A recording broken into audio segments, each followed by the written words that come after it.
Of his boxing bout fame.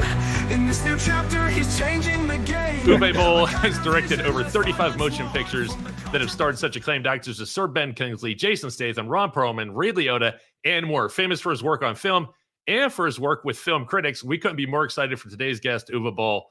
Uwe, thank you for spending part of your day with us. It really means a lot that you could give us our little show, just some of your time, because we all know who you are. We have all seen and influenced by your movies. And I wanted to start this interview by saying exactly how I feel, that for better or for worse, TV shows and movies like Fallout would not exist without your work getting this all rolling, with video games becoming considered a legitimate property for this level of entertainment. Good that you say this.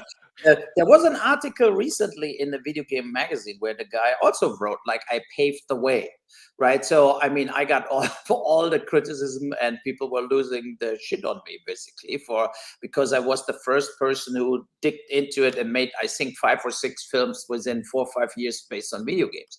And that was overwhelmingly stressful for a lot of gamers, I think, at that point.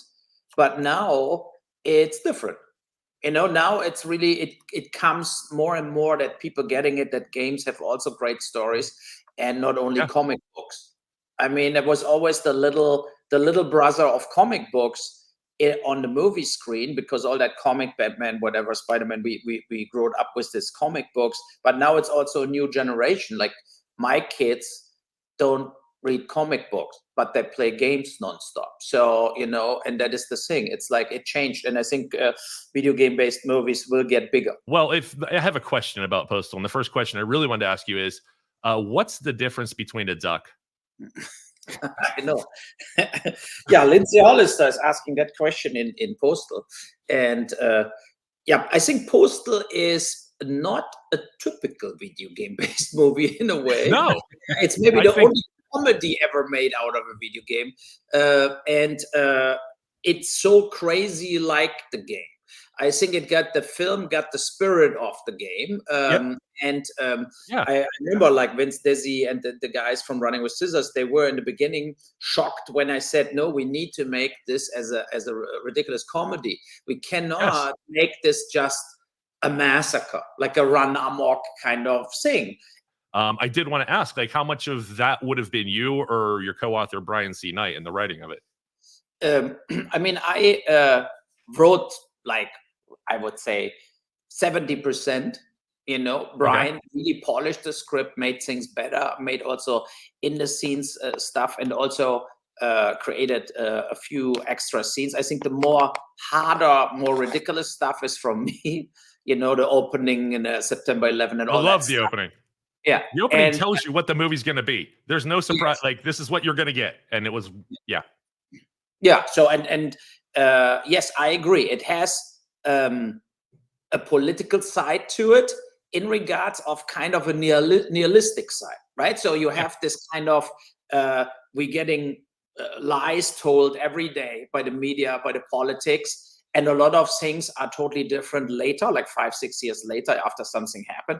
Things change, and the history was not what we thought, and what the people, what we lived in that moment where it happened. And at the same time, also this, exactly how you said, like the clickbait or the ratings matter. That the little Germany scene wouldn't work so well if not that journalist is there, and she completely doesn't care that all the kids getting exactly, because she knows now she will be on national TV based on this massacre.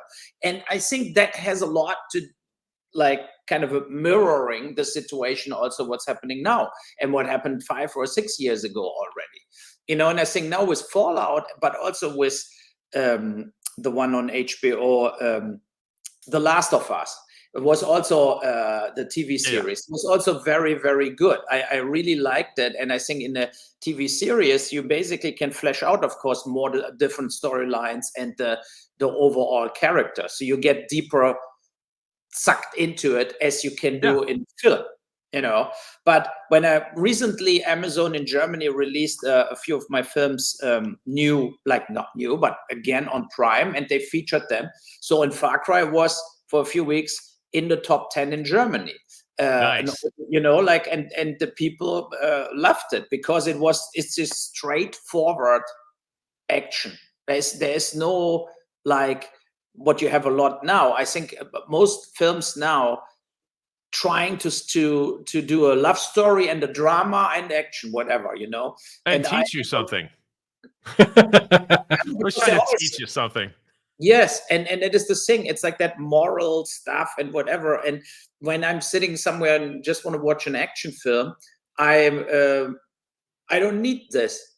And we also, like, we grew up with films, so you don't need this totally long character development. You know, like when I did the first Shift film in New York, the cop film, you have two cops. She just starts there. She comes from Atlanta. She starts in New York. You have the Brooklyn cop who doesn't want to work with her. Boom. I mean, we all know this kind of stuff, right? So we've seen this setup, 15 hours of talk. What happened to her before she came to New York? We just want to see the ride. Like, we want to see like how it all unfolds. Hey, I did have one last Postal question for you. But I'm a huge Kids in the Hall fan. And I just want to thank you for including all the screen time you gave to Dave Foley's dick. And I just got to know, was it hard? No, he did. No. We never told him to do full nudity. He did it. It was his decision. And when he got up from the toilet and you see his dick, right? I was sitting behind my video monitor and I was like, what the fuck is he doing, right? But I didn't stop him because the scene in a way was totally perfect. You know, I mean, he's that cult leader, and then he's with the 4 girls in bed, and I mean, it totally fits. I was going to save this question for later, but you know, there's that one trope, like if you make it animated, it doesn't count, right? Have you ever considered anything animation wise? Yeah, I worked together with an AI company trying something like this because, of course, animation would be great if you can just make it with AI, but it doesn't work. So far, it doesn't work.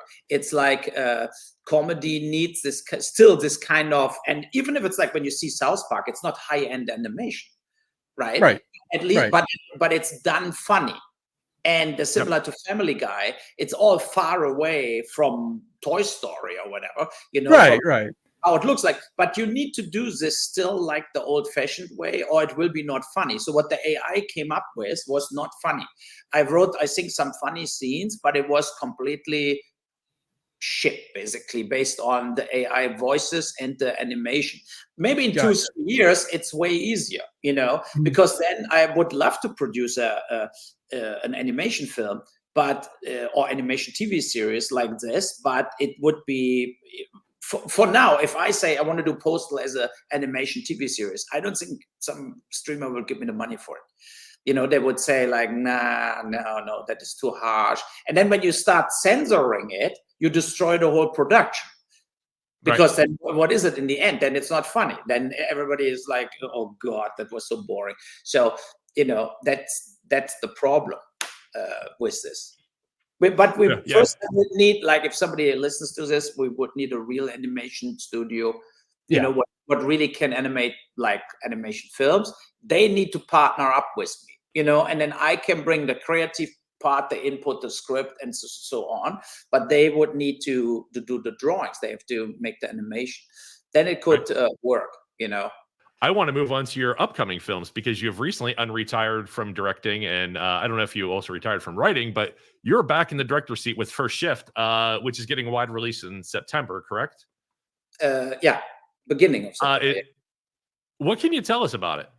Yeah, so I had like basically how First Shift, what I wrote too, came together was I developed over time. I write always ideas down. Like if I have a good idea for something, but a lot of times that doesn't end up in 90 minutes, you know, so whatever.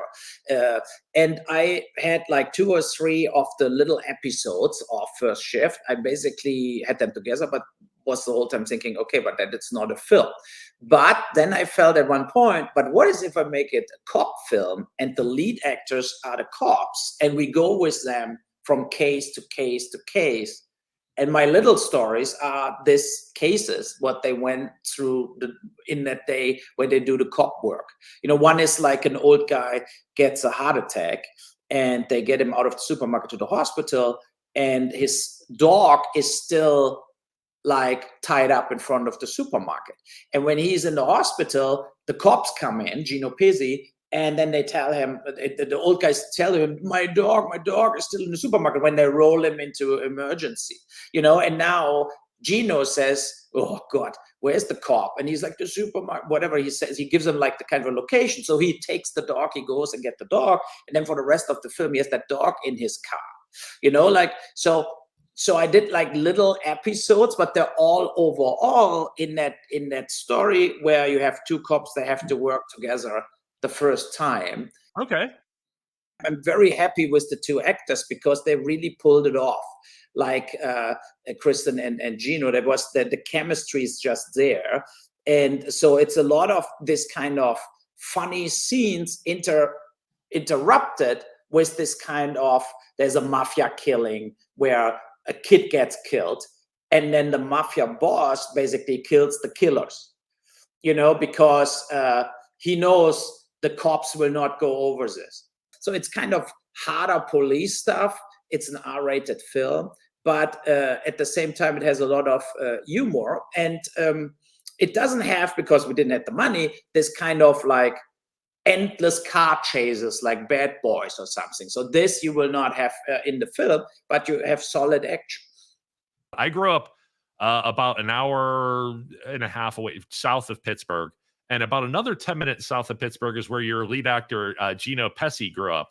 And I'm just blown away that somebody from this small town, middle of nowhere kind of upbringing is in your next movie. What was it like working with him? No, he was the first. I want to get him on the show. For First Shift. So for First Shift, I did basically a casting call. And to my big surprise, because he has big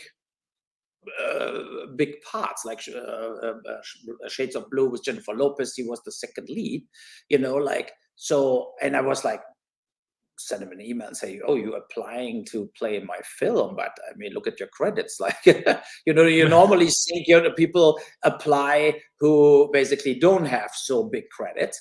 And then we started talking on WhatsApp, and he said he is, by the way, he is, I think, in the film office in Pittsburgh now. He's working as an actor, but also for the film commission or something.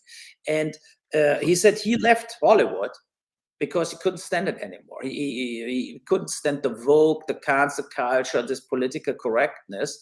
And he looks out for more kind of different productions. And he felt my thing came across very real. And then we basically developed a lot of things of his character and Angela's character, Kristen Renton, together. So, and we had long chats on WhatsApp to get it right. And he was absolutely helpful with developing the film in a way, And I always I did that with the Run film, what I just shot in Croatia too. Like, I look at the actors and then I change the role and the script that it fits to the actor.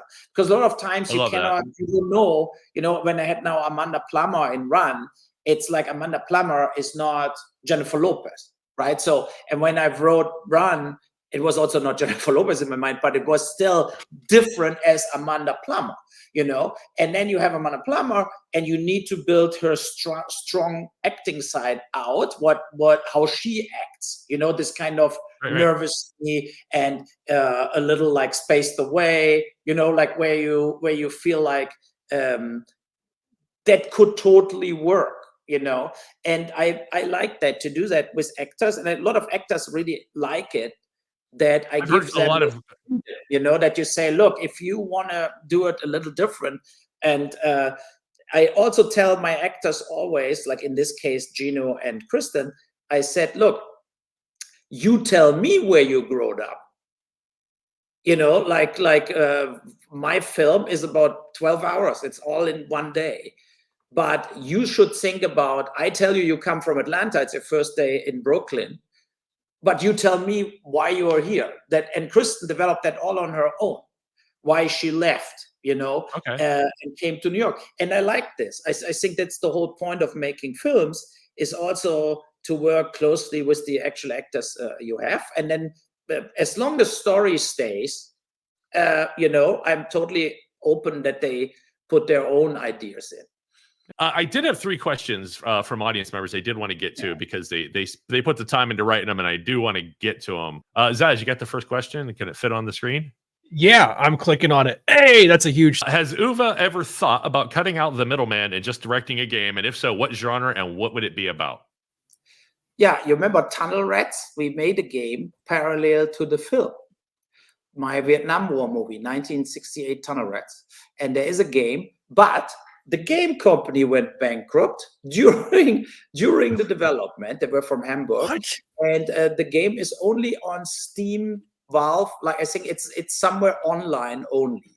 But they could never finish the Xbox, the PlayStation, because the whole company went under. That is the thing. It's like, you don't cut out the middleman if you direct the game. To cut out the middleman means like you have to develop your own game, and there's a totally different thing as to make a film. So it's that was a very negative experience for me. We should do a play along. Get Uwe and get online and play through the game on Steam live. Yeah, that'd be great. Yeah. I'm sure you'll love your game criticism. No, I would never. House of the Dead, during the scene in which all the protagonists are finally taking the fight to the zombie menace, there are bits of actual game footage edited into the fight. The clips shown have nothing to do with the action occurring on screen. I've never seen this before in a film, and it always stuck out to me. What led you to this decision being made? And that's from Dan Sorensen. House of the Dead was my first video game-based film. And for me, saw that in the theaters, guys. Just FYI. Yeah, and I played it normally in the arcade only. Okay, same. Yeah. So once on Dreamcast, you shot the zombies. They always came with you with the axe and everything. Yep. And I felt to use this as like this kind of in between clips to go from scene to scene, to location to location. And the big fight in front of the house was, of course, like a video game shot. We had all kind of, we had not only massive explosions, we had the Matrix rig with 200 cameras. We had like a turntable what turned around. When you remember when the guys were dead in the House of the Dead, we had them standing on the thing and moving on like in the game. So I felt that's a cool idea to put that in the film. And then the reviewers flipped completely out on it. The worst thing, I remember that they wrote in various articles that it's so bad taste to do this. I think I was with this actually more advanced as they, I think the movie reviewers 2003, when House of the Dead was, Oh my God, no clue from video games, no clue, Yeah. and they just felt like that is ridiculous and flipped totally out. Thank you, Dan Sorensen, for the question. Also, thank you, Jake Wilson, for the question before. We have Danielle. Hi, Uwe. When you were thinking about casting your film, do you tend to want people you work to work with actors you have not worked with before, or do you like the idea of working with people you know? And I think that plays into your conversation about like having them develop their character. Yeah, both. I had various actors I worked various times with, like Michael Paré a lot, Clint Howard. Howard, yes, definitely. Yeah, Christina Logan played Blood Rain, and she played in Darfur. So when I know people and I have some part where I feel they would be good in this specific part, I hire them again.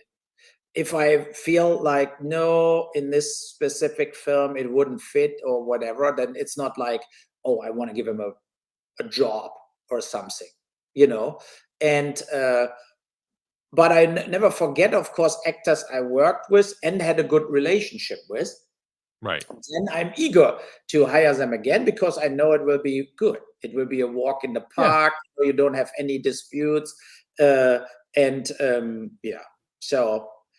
I did both. Look, Ray Liotta I have twice. you know, and yeah. So. Hey, I have one last thing, but I did want to touch on this. You're a former restaurateur in Canada, and I want to know if, as somebody with German heritage, if I find myself in Germany, where is the one restaurant and what's the one dish that I have to eat? In Germany. So we live here. So you go to Kronenschlösschen in Eltville. Is a hotel what looks a little like a mini castle, and it's right there where they shot In the Name of the Rose. In the Name of the Rose with Sean Connery. That monastery is right there in the little town too. And the great thing in the Kronenschlösschen, besides the mega wine cellar they have, is they have the German classics. They have Wiener Schnitzel. You know, they have like half roasted duck with dumplings and red cabbage. So I love that restaurant. We actually go tomorrow evening because my kids want the Wiener Schnitzel. And that was one thing in my Bauhaus restaurant in Vancouver, what we closed at COVID, basically, where it was our biggest seller, was because we made a real Wiener Schnitzel. You know, it's hard to get good Wiener Schnitzel around here. Yeah, you know, it's not easy, and it's like it's all about the breading, and you cannot put it in the fryer. You need to put it in the pan. What has been full because it's long and flat. You know, so yeah. So that there I would say, because there you get the wine region, you have the monastery, the castle, and amazing. The food is amazing. It's absolutely gorgeous out there, Nathaniel. I just looked it up, and I was just like, "Geez, man, that's about picturesque as you're going to get." Next time I'm in Germany, I'm going to follow your directions and go eat there. So, thank you so much. Here, you call me before we go together. Right? I absolutely will. And if you're ever in Pittsburgh or the Houston area, let us know. If you need some extra people to kill on set, we're there for you. I will take a fake bullet to the head anytime for you, Uwe. I really appreciate. Go ahead. Sorry. I really appreciate your time. Thank you for coming on our show. It's been an immense pleasure. I cannot wait to see your new movies coming out. Fantastic. I'm glad you're back. Thank you so much. Have a great evening. Have a great evening, everybody. Great evening. Play us out, man.